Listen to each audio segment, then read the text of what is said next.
अस्सलामुअलैकुम। आपकी अपनी अनुशी आपके साथ है अपनी आज की वीडियो में। मैं उम्मीद करती हूँ कि आप सब बिल्कुल खैरियत से होंगे और मैं दुआ करती हूँ कि आप सब जहाँ रहें खुश रहें, शादोआबाद रहें, हंसते मुस्कुराते रहें, मेरी वीडियोस को देखते रहें, उन्हें लाइक करते रहें और मेरे चैनल को सब्सक्राइब कर लें। फिर किसी औरत ने नशीले अंदाज में पूछा, कौन आ गया इस वक्त? अरे जिम्मी, तुम अंदर आओ ना। उसने जिस अंदाज में कहा था, मैं तसव्वुर में जिम्मी की हालत गैर होते देख रहा था। औरतों से वैसे ही उसकी जान जाती थी। मैंने उसे हकलाते सुना, अपने शोहर को भेजो, मैं उससे बात करूँगा। औरत हंसी, आज वो सचमुच घर पर नहीं है, अंदर आओ। मम, मेरा हाथ छोड़ो। जिम्मी की बौखलाई आवाज़ आई। कोई देख लेगा। देख ले, यही समझेगा कि मुझसे अपना किराया वसूल करने आया है। बेहया औरत, दूर रहे मुझसे। जिम्मी ने गालिबन उसे डांटने की कोशिश की। मैं ज़ौक़ शौक़ से उनके डायलॉग सुन रहा था कि सामने वाले दरवाजे से एक शख्स निकला। उसने हाथ में थैला ले रखा था। मैंने उसे दबोच लिया और शोर मचाया, जिम्मी भाग के आ। मैंने पकड़ लिया इसे। हर रास्ते से जिम्मी ने औरत को एक तरफ हटाया और फ्लैट से निकलकर पीछे की तरफ आने लगा। इस वक्त मैं उस शख्स को काबू करने की कोशिश कर रहा था जो दरवाजे से निकला था। अबे छोड़ मुझे, तेरी तो, उसने जदोजहद करते हुए कहा। उसी लम्हे जिम्मी ने आकर उसे मेरी गिरफ्त से छुड़ा लिया, लेकिन उसकी सूरत देखते ही छोड़ दिया था। अबे ये किसको पकड़ लिया? जलील अहमक, वो जो दरवाजे से निकला था। मैंने दरवाजे की तरफ इशारा किया जिससे एक तरादार सी खातून झांक रही थी। जिम्मी भुना गया। दरवाज़ा ये है, उसने साथ वाले दरवाजे की तरफ इशारा किया। फिर उस शख्स की तरफ देखा। तू कौन है और अब्दुल कुद्दूस के घर क्या कर रहा था? ये सुनती ही औरत खातून अंदर गायब हो गई और उस दरवाजे से एक दूसरी खातून बरामद हुई जो जिम्मी के बयान के मुताबिक सचमुच जामे से बाहर हो रही थी। उसे देखती ही मैं जिम्मी और उस शख्स को भूल गया जो ख़ुद को प्लम्बर साबित करने की कोशिश कर रहा था, मगर उसके और गायब होने वाली खातून के रवैये से साफ ज़ाहिर था कि अब्दुल कुद्दूस के घर में मसला प्लम्बरी का नहीं था, बल्कि प्लम्बरी की आड़ में कुछ और ही लाइनें खोली जा रही थी। उस शख्स ने फ़रार होने में ज़रा ताख़ीर नहीं की थी। जैसे ही जिम्मी ने उससे सवाल किया, उसने जवाब दिया और दौड़ लगा दी। इस वक्त दम बखुद सा जिम्मी की किराएदारनी को देख रहा था। ऐसे क्या देख रहे हो? उसने हुर्रा कर मुझसे पूछा। कुछ नहीं, मैंने बौखला कर कहा। ये मेरा दोस्त है, जिम्मी ने उसे आगाह किया। अच्छा अच्छा, तुम भी आ जाओ ना, उसने फ़ौरन लहजा बदला। जिम्मी के लिए मेरा दिल बहुत बड़ा है। मैं देख रहा था कि उसका दिल कितना बड़ा है। जिम्मी ने कहा, मेरा 2 महीने का किराया निकालो। उसका लहजा सख्त था, लेकिन वो उसकी तरफ देखने से गुरेज कर रहा था और मुझे उसकी तरफ देखने के लिए खासी जद्दोजहद करना पड़ रही थी। ओ जी, किराया देने के लिए तो अंदर बुला रही हूँ। उसने आंख मारी जिम्मी को, लेकिन लगी मुझे, क्योंकि जिम्मी देख ही नहीं रहा था। मैंने उसके बनिएपन पर अश किया। इतनी क़यामत ख़ैज़ हुस्न रखने वाली औरत उसे खुली दावत दे रही थी और वो पैसे के लिए मरा जा रहा था। मैंने उसे कहा, यार चला जा, दे कितने प्यार से दावत दे रही है। आप समझदार आदमी लगते हैं, आप अंदर आओ ना जी। वो मुझे दरअसल डॉक्टर ने परहेज़ बताया। मैंने बहाना किया। उसे बुरा सा मुँह बनाया। फिर मैंने कैसे अंदाज में बोली, कहीं सारी उम्र का परहेज़ तो नहीं बता दिया है? बाज़ औक़ात अंदर की ख़राबी, ला हौला वला कुव्वत। मैंने सख्त जुज़्बस होती हुई कहा। वो वाकई बेहया औरत थी। दरअसल मुझे गंदी चीज़ों से एलर्जी है ना, इस वजह से डॉक्टर ने मना किया है। उसका चेहरा बिगड़ता देखकर मेरा दिल बाग बाग हो गया था। मैंने खुद को याद दिलाया कि मैं शन्नो जैसी हसीना का गैर सरकारी मंगेतर और सरकारी महबूब हूँ। ये उसके पैरों की खाक के बराबर भी नहीं थी, बस खूबसूरत और बेबाक थी। उसने चिरागपा होकर बताया कि गंदी चीज़ दरअसल मेरा दिमाग है और मुझे इसे किसी गटर में फेंक देना चाहिए। मैं मुस्कुराता रहा। मेरा किराया? जिम्मी ने रो देने वाले अंदाज में कहा। शकूर से ले लेना, उसने धड़ से दरवाज़ा बंद करते हुए कहा। अकेली औरत समझ कर आ जाते हैं। मैंने कहका मारा। अकेली औरत? अंदर से उसकी फजूलियात सुनाई दे रही थी। जिम्मी ने मुझे खींचा, चल जल्दी से। यार ये औरत मुझे जानी पहचानी लग रही है, जैसे मैंने इसे कहीं देखा। मैंने रास्ते में जिम्मी से कहा। मेरे इसे घूरने की एक वजह यह भी थी कि उसके जामे से बाहर होते जिस्म के अलावा ये बड़ी पुरानी पापी है। शकूर सीधा साधा आदमी, 4 साल से किराएदार है। एम्प्रेस मार्केट में पुराने बूटों का ठेला लगाता है। न जाने कहाँ से 6-7 महीने पहले इसने शकूर को फांस कर उससे शादी कर ली। 1 महीने तक तो पड़ोसियों को पता भी ना चला कि शकूर ने शादी कर ली है। 3-4 महीने ये घर से ही नहीं निकली और इसके बाद निकली तो बस। जिम्मी से रुखसत होकर मैं घर आते आते यही सोचता रहा कि मैंने उसे कहाँ देखा है, लेकिन मुसीबत यह थी कि जब मैं उसके बारे में सोचता था तो आंखों के सामने उसका सरापा लहराने लगता था और अक्ल की बत्ती फ्यूज़ हो जाती थी। लिहाजा मैंने उस पर लानत भेजी और ये सोचने लगा कि जिम्मी को किस तरह इस मुकाबले के लिए रजामंद किया जाए। नीम रजामंद तो वो हो ही चुका था। असल मरहला उसे मुकाबला जीतने पर दोज़ख जैसा पेट रखने के बावजूद उसकी कंजूसी ने उसकी खाने पीने की आदत ख़त्म कर दी थी और मुकाबले में हिस्सा लेने के लिए इसकी मश्क ज़रूरी थी और इसके लिए ख़र्चा लाजमी था। जिमी जैसे महाकंजूस से ख़र्च की बात करना भैंस के आगे बीन बजाने के बराबर था, मगर मैं किसी न किसी तरह बीन बजा ही लिया करता था। इस वक्त शहर के एक मसरूफ़ शॉपिंग एरिया से गुजर रहा था। अचानक मुझे रुक जाना पड़ा और इसका सिला मुझे ये मिला कि मेरे ऐन अक़ब में आने वाली हसीना ने मुझे टक्कर मारी और इसका बुरा भी नहीं मनाया। इसका सबूत यह था कि उसने मुझे माँ बहन याद कराने के बजाय मुस्कुराहट से नवाजा था और इसी तरह मस्तानी चाल चलती हुई आगे चली गई। मैं एक बार फिर नए सिरे से राजा की तरफ मुतवज्जो हुआ। इससे पहले मैंने अक्सर उसे तबाह हाल और किसी मुसीबत में मुब्तला पाया था, लेकिन आज राजा की सज धज ही निराली थी।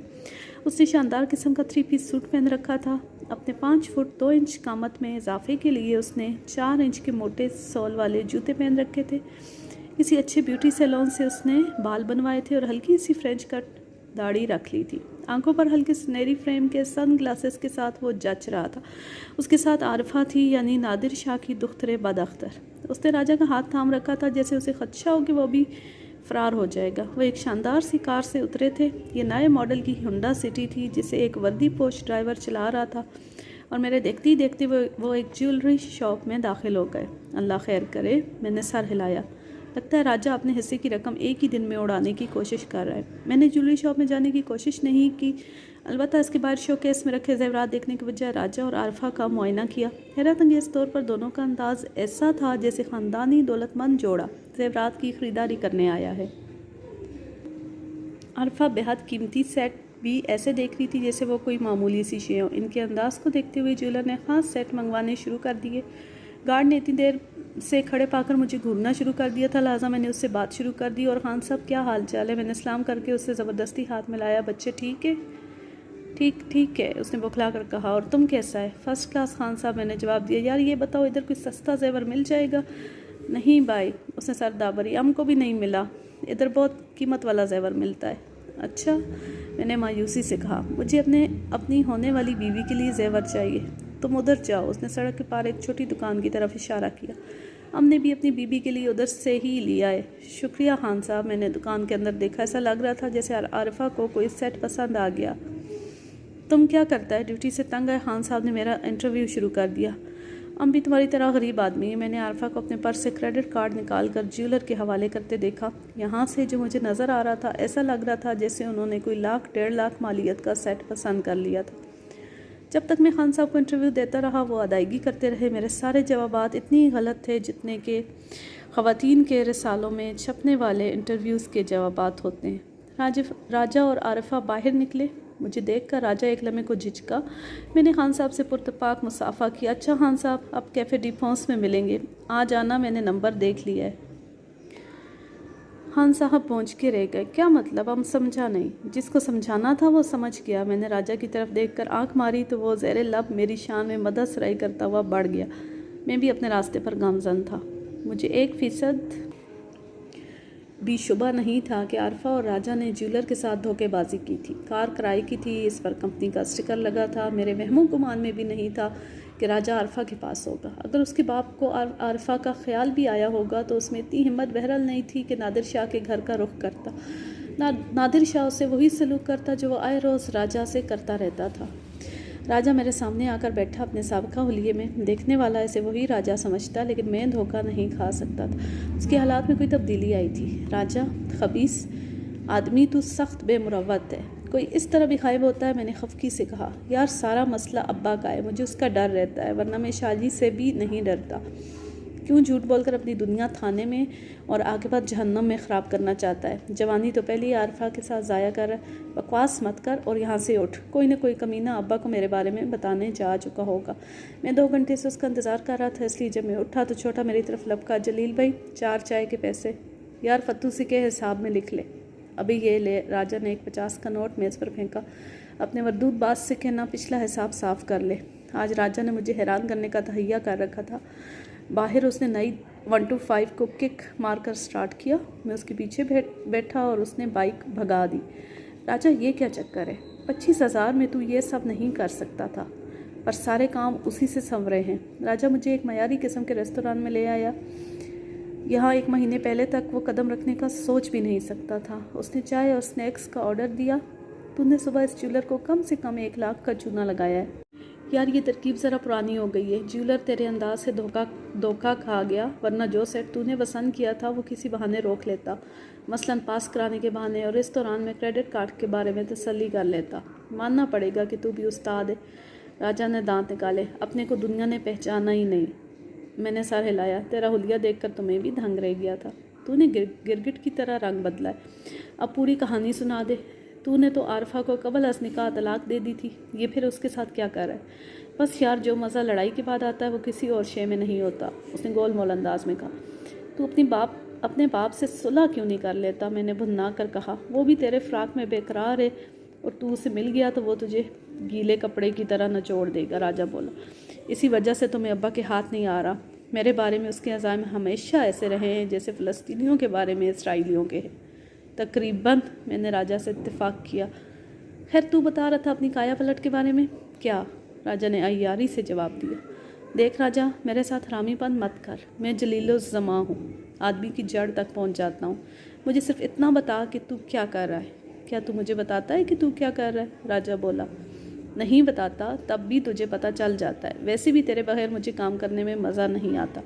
अकेले काम करने में मुझे भी मज़ा नहीं आता, राजा ने सर खुजाया। इसलिए मैंने आरफा से इत्तेहाद कर लिया। कम से कम जेल जाने से तो बचा लेगी।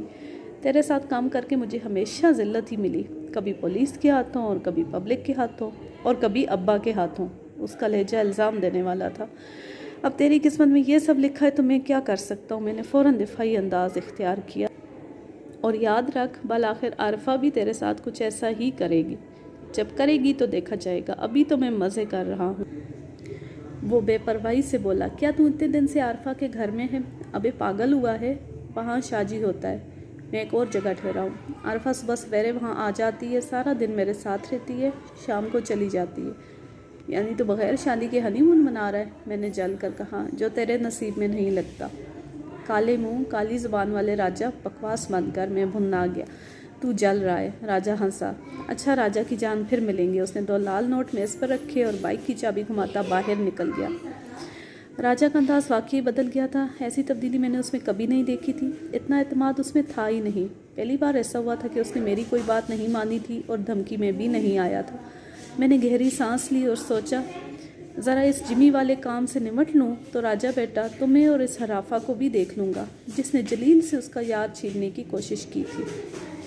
इस दुआ के साथ कि आप जहाँ रहें खुश रहें, शादो आबाद रहें, हंसते मुस्कुराते रहें, मेरी वीडियोस को देखते रहें, उन्हें लाइक करते रहें और मेरे चैनल को सब्सक्राइब कर लें। अल्लाह हाफिज़। अल्लाह निगहबान।